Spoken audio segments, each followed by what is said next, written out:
Alright, this is part 3 of the Aldi sliding compound saw. I couldn't get the LED or laser light to work before. Don't know what was going on with that. Pulled the battery out, put the battery back in, and now it works. So there's the laser light on my hand. Oh, it's dotted. So you can have that on. So I'll turn that button off.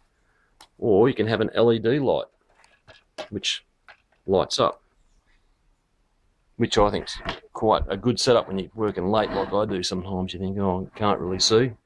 And I have made mistakes because of the dark. But, yeah, seems to be quite a well-made thing for the cost. But anyway, I'm going to do a video later when I get a chance of it cutting some timber. Alright, thanks for watching.